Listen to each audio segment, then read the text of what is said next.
Hello and welcome to Defeated by Delicious Fruit Pies, the individual sessions. I am here with Pennsylvania Jesus Tim. Oh. And we have a little bit of a shortage in our crew today.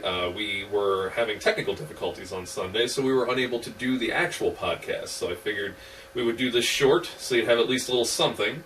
But this is probably just going to be a best of the rest. Pretty much.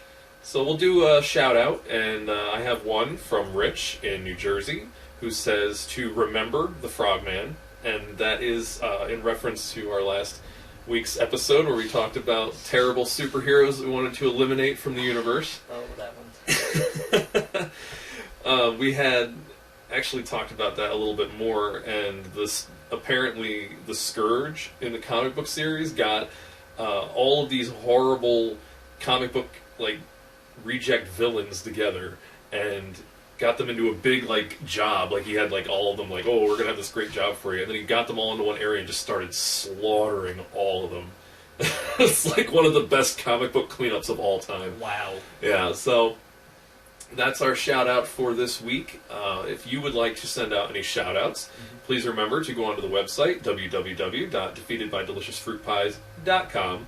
Pretty simple, and you can just check up on the posts, and you can do any posts that you'd like. I'll review them, and I will approve them as long as they are not vulgar, offensive, or otherwise not supposed to be on there. You can also go on to our Facebook page, Defeated by Delicious Fruit Pies. Again, pretty simple. And the Twitter account, which is DBDFP. Bet you know what that stands for. So, let's go down the list of the best of the rest. First, we're going to start out with science and technology. We have evidence of seas of life liquid diamond on Neptune. Which sounds amazing and odd at the same time. Yeah, talk about being rich. Seas of diamond. Apparently, the atmosphere and pressure and temperature on Neptune is such that it allows for diamond to be liquid. And then there's little chunks of floating icebergs of diamonds in the Sea of Diamond. Sounds like Titanic all over again. Can you imagine the story we're rich! Oh no! It's going to be pretty bad news for them. Yeah. And I think in the article, which will be posted underneath on the link, they talk about how if you look to Africa and how they guarded their diamond mines down there, imagine what would happen if you had a planet like this. I think NASA would be in a little bit more of a hurry to have a space race up to Neptune. Oh, yeah. So, what are your thoughts on creating more planets that are made out of precious metals or diamond? Well, it'd be useful to say the least. Sink the market in some areas, but whatever. Oh, man. Intergalactic inflation. That actually sounds like a problem. A little bit. Yeah. I wonder what the global stock market would be like in our solar system. Diamonds would probably drop to below aluminum. Yeah. Well, aluminum's getting expensive anyway. Yeah. And even more so. So, moving on to a totally different topic. Left 4 Dead, apparently, is crossing over with Resident Evil. Where'd you hear this from? There was an article that was talking about how, for PC only, not for consoles, they're going to do... the makers of Left 4 Dead, obviously Valve, and Capcom are coming together, and they're doing some crossover where you're having Ellis and all these characters shoot and kill BOWs. And I saw a screenshot which looked terrible, but what do you think about that? I mean, these two games crossing over. I mean, it's very possible. I mean, it doesn't make within those two universes. It makes perfect sense to do something like that. Yeah, I mean, I guess that's true. You have spitters and other specials in the Left 4 Dead series. I just don't see how. There's tanks. Yes. And then there's Tyrant. Uh-huh. And I think that Tyrant would have a little bit of a easier time taking out 4 people than a tank. Yes. Because Tyrant can actually think, too. And has a rocket launcher. Some of the time. And even if he doesn't, I think they would have quite a problem taking out more than one in a campaign. Well, it depends on what weapons they have. Well, the weapons you get in Resident Evil can't really take out that thing either. Yeah, once in a while you get a grenade launcher, Yeah, I guess you'd have to find a lot of grenade launchers. Well, yeah.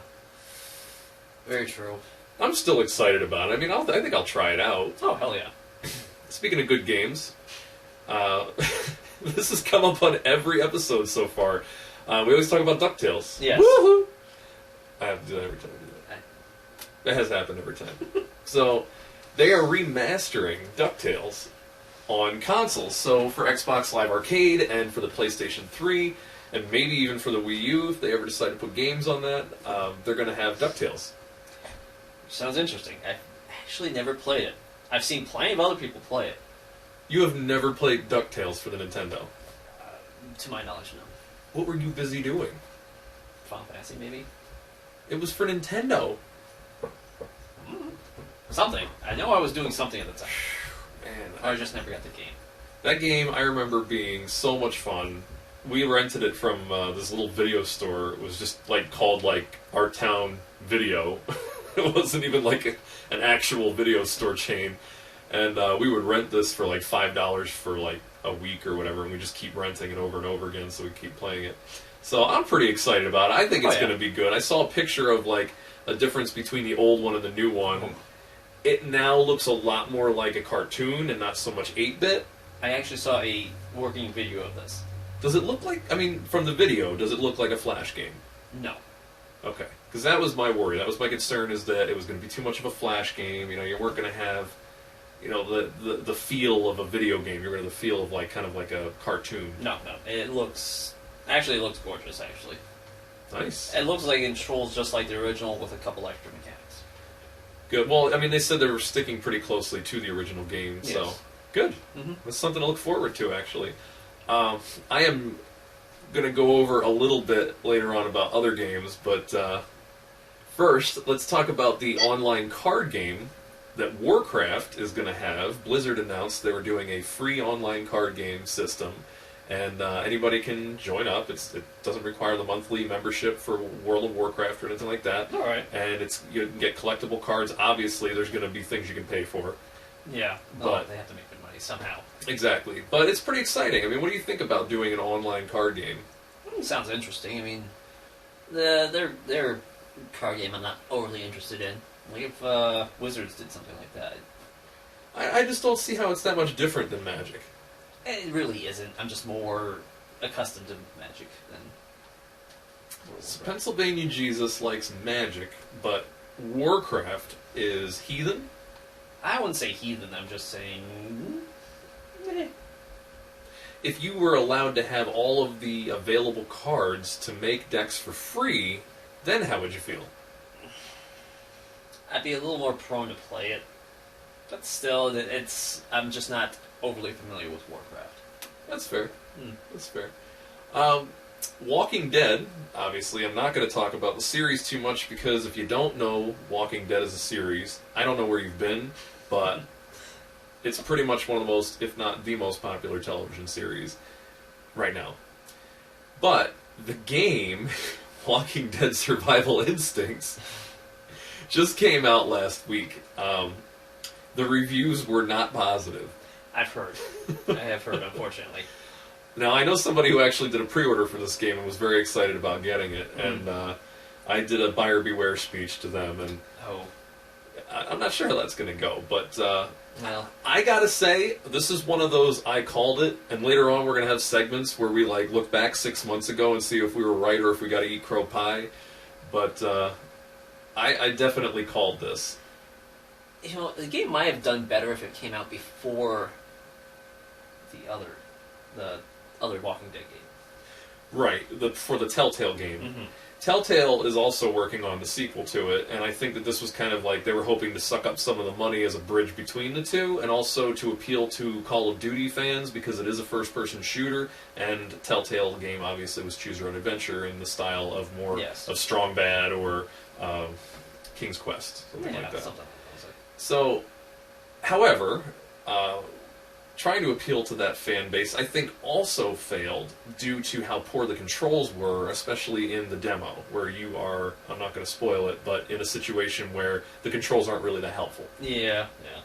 So, yeah, The Walking Dead Survival, my main things about this is, first of all, it's based off of a television series. There are very few games that are good based off of a television series. This particular series already had one. You're going to go for 2 video games on a TV series that are good? I don't think so. Yeah, I just don't think that's ever going to happen.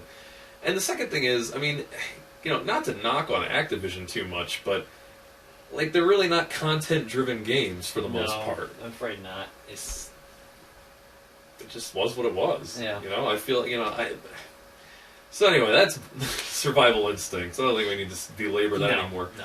However, BioShock Infinite was infinitely awesome. I am not going to go through and do a full review on this game just because you could probably go onto YouTube and find about 80,000 reviews on BioShock as if, they're the only people that have done a review on BioShock. So, we're not going to do that. What I will say is it was a little odd as a BioShock game. How so? BioShock is, and even the second one, is in a creepy environment where everything's very dark, it's very wet, and all of the people are insane and trying to kill you. Well, they're in a underwater city, so... Well, they're all spliced up. That's also true. This game, you're automatically in the beginning in a very, very bright area. It's very dry, obviously, because you're up in the air, and there's people who are not insane. It's just weird. Well, what can I say about that? One spoiler I will give for the game is there are legit hummingbirds in the game that you can see and that act and look exactly like real-life hummingbirds. Like, it's just like flying around. Yeah. Just, like, ridiculous graphics in this game. Huh. So, I mean, obviously, you have to get it, you have to play it. It's just it's really good. I'm really trying to refrain from disappearing into a cave and playing it for the rest of my life. Which may or may not happen shortly. I think I'm going to lose that battle in a couple days. Yeah. So, speaking of terrible games, though, going to The Walking Dead, there apparently was a Sweatshop simulator game. How did anyone think that was a good idea? Well, apparently the thought process behind it was to get kids familiar with where their clothes are coming from and where their items are coming from. And the Sweatshop game is to have kids understand that there are kids making their clothes, there are kids making soccer balls, baskets, whatever. Yes. However, Apple decided to remove this game from the iTunes store. It's no longer on the OS. Okay. So apparently they don't want it to be on there because it's offensive. Well, it can be offensive taken one way, but if it's meant to be educational... Well, I'm just confused as to why they would choose that game that was to say this is offensive when some of the other games that I know are available on Apple computers are not exactly unoffensive. Very true. So it just seems interesting to me that they decided to take that game off. And particularly, like you said, like if it's educational and you're talking about like this is a real life thing. Yeah. It's almost like Diner Dash but with a sweatshop. Like that's. At least people will understand. Now, I mean, you may be desensitizing kids to being like, yeah, sweet, sweatshops are a great thing. I can't wait to have more kids work for me. Yes. But I somehow don't think that's the purpose of the game. Maybe Apple didn't want anyone to know where their components are coming from. I don't know what you mean. Moving on to television, The Rock is going to be in a new Hercules series. I don't know how I feel about that. Well, all I gotta say is, if he doesn't walk by a bridge and stand there and say, disappointed, then I'm not gonna watch the show. I'm just not gonna do it. I still can't believe that happened. Like, it's pretty awesome. But I mean, like, The Rock, I just... Like, he can pull it off. Yeah, because he's a big dude. Yes. But do we really need another Hercules series? No. There are, like, 10 seasons of the old Hercules that are on Netflix right now. Yeah. And the other thing that kills me, we were talking about this last week, like, there's so many new ideas you could do shows on. And yet, here we go again with another reboot. We're going to make another Hercules with a big budget. It's not like a cheap show. This is a big budget show. A lot of special effects. You have The Rock, which is obviously costing them a ton of money. Yes. Why? Just why do we need another Hercules? At least if you were going to go with like a Greek mythology theme, do a different guy. Yeah. Like maybe. Or yeah, Perseus, Prometheus. Like, do a different story about a different type of character. Like, it doesn't have to be Hercules. The only good news that I hear about this is that it's supposed to be a little darker and a little nastier and grittier than, obviously, than the last one, which was campy and corny on purpose. Yes. You know, but if the punching sounds aren't there, and if there's not terrible lines being read, I really don't see how this is any homage to Kevin Sorbo. It can't not be bad lines. What do you mean? I'm just saying. Like, Scorpion King was a fantastic movie. You keep saying that, and Epic dialogue. No, Just it wasn't. great acting. I'm sorry, it was not great dialogue. That's right. You can cry. I'm not going to cry because Pete's Dragon is also being remade, speaking of reboots, and that's going to make me feel better because it's now going to be okay again to hear voices and see imaginary friends and not be called schizophrenic. And I'm excited about that. Yes. So, it's an imaginary friend, Tim. a very large fire-breathing imaginary friend. The best kind. If you're a pyromaniac, sure. The best kind. Alright. So, I'm pretty excited about Pete's Dragon, actually. It really was one of my favorite movies when I was a kid. I liked the idea. I mean, it's a dark movie. It's definitely dark. You've got the abusive parents coming after this kid, trying to find him. He's pretty much, like, orphaned himself, and he's in this, like, dock town where nobody believes him because he keeps seeing this imaginary friend, but then it turns out it's helping him, and it's real, and he, like, actually tries to save people, and, like... I mean, it was a good movie, and I even understood, like, that the plot was pretty interesting when I was a kid. So, this one I am looking forward to, and, you know, it's good to see that they went back a little further than usual to try to redo their movies. Like, that would be a good remake of something. Right, I think it would be really good. And our last reboot, which is just going to be amazing, is the Death Wish reboot. Like... Why Death Wish of all things?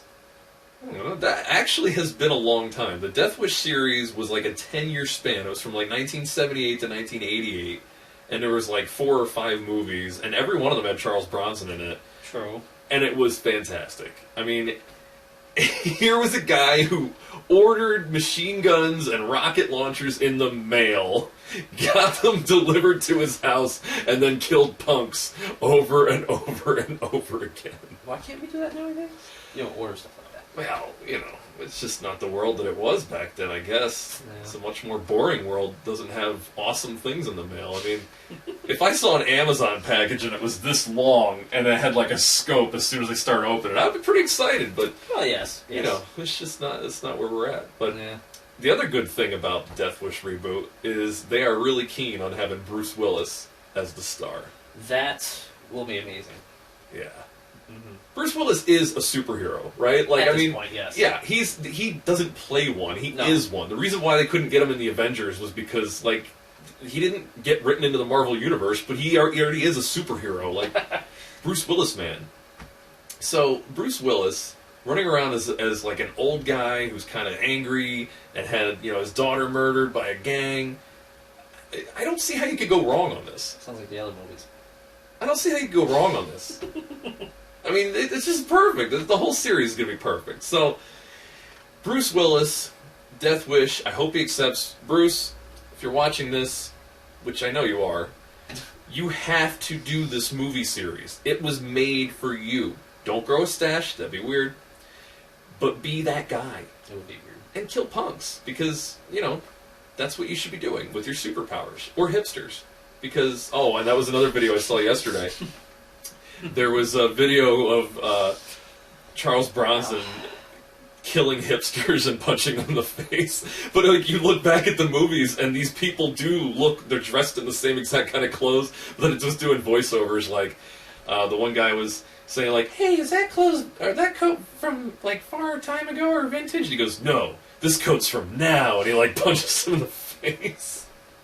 And it had Jeff Goldblum in the one scene, so it was pretty amazing. Well, yeah.